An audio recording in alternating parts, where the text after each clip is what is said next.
देखो इसके बाद हम देखेंगे चुंबकीय क्षेत्र में गतिमान आवेश पर। चुंबकीय क्षेत्र में गतिमान आवेश पर लगने वाले बल की गणना। अभी हम देख रहे थे कि यदि हम क्या कर रहे थे कि एक धारावाही चालक तार को चुंबकीय क्षेत्र में रख रहे थे तो उसके ऊपर एक बल काम कर रहा था, वो सामान्य बल मान लेते उसको। लेकिन यहाँ पर बताया गया कि यदि क्या किया जाए, चुंबकीय क्षेत्र में गतिमान आवेश को देखा जाए। चुंबकीय क्षेत्र रहेगा और उस क्षेत्र में कौन गति करेगा? आवेश गति करेगा। तो अब उस आवेश के ऊपर वास्तव में जो बल काम करेगा, इस बल को ही यहाँ पर कौन सा बल कहा गया है? लॉरेंज बल कहा गया है। कौन सा बल कहा गया है? लॉरेंज बल। तो आपसे पूछा जा सकता है कि लॉरेंज बल क्या है? इसके लिए इसके मान की गणना कीजिए, बल की गणना कीजिए। या फिर ऐसे पूछा जा सकता है कि चुंबकीय क्षेत्र में गतिमान आवेश पर लगने वाले बल की क्या कीजिए? गणना कीजिए। तो सबसे पहले हमें देखना है कि जो हमारा गतिमान आवेश है वो कहाँ पर गति कर रहा है? चुंबकीय क्षेत्र में गति कर रहा है। तो चुंबकीय क्षेत्र तो होगा ही होगा। इसके बाद गतिमान आवेश, तो आवेश तो होगा ही होगा और उस पर एक बल काम करेगा, बल तो होगा ही। ये तीन चीज़ें तो स्पष्ट हो रही हैं। तो यहाँ पर हम लिखेंगे कि जब कोई आवेशित कण, यहाँ पर हम लिखेंगे जब कोई आवेशित कण कहाँ पर गति करता है? चुंबकीय क्षेत्र में। चुंबकीय क्षेत्र में क्या करता है? गति करता है। जब कोई आवेशित कण क्या करता है? चुंबकीय क्षेत्र में गति करता है, तो उस पर कार्य करने वाले बल को करता है।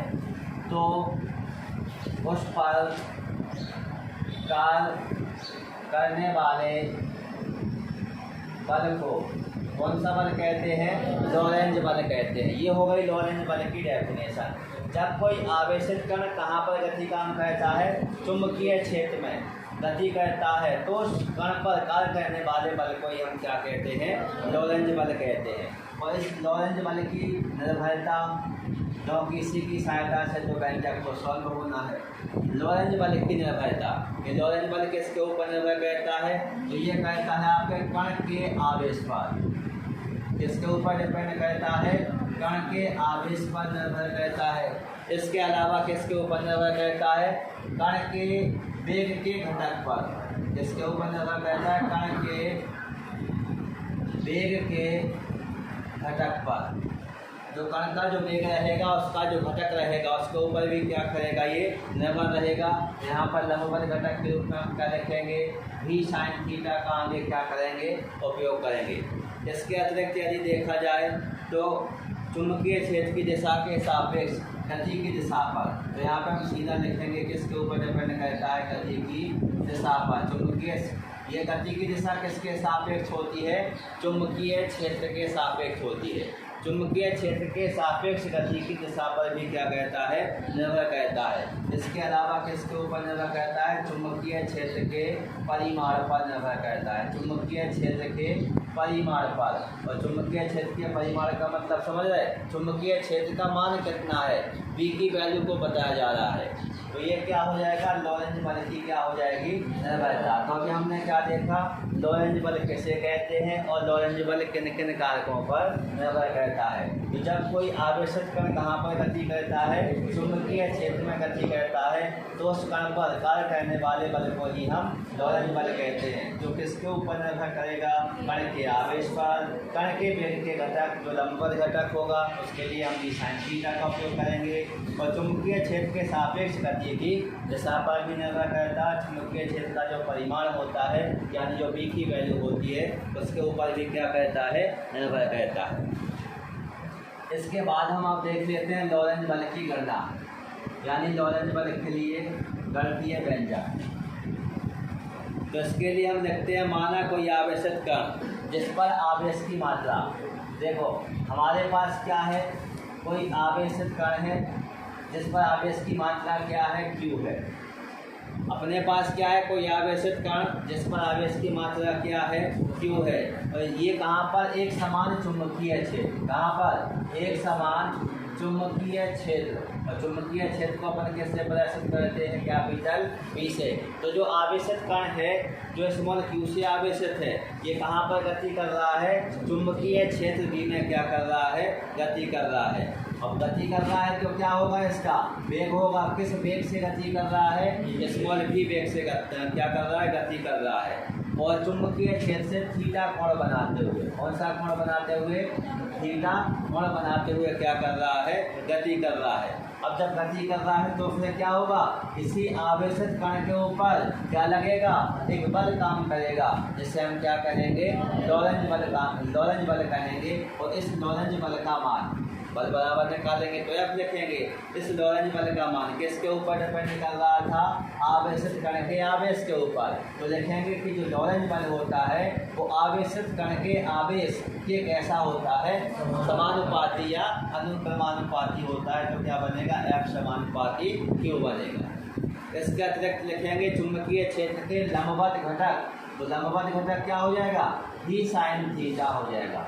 लंबवत घटक क्या हो जाएगा, v sin थीटा हो जाएगा। तो चुंबकीय क्षेत्र के लंबवत घटक v sin थीटा के भी ये लॉरेंज बल कैसा होता है, समानुपाती होता है या अनुक्रमानुपाती होता है। चुंबकीय क्षेत्र के परिमाण के यानी चुंबकीय क्षेत्र की तीव्रता कितनी है, v के कैसा होता है, समानुपाती होता है यानी अनुक्रमानुपाती होता है। इसके बाद हम क्या करेंगे, सभी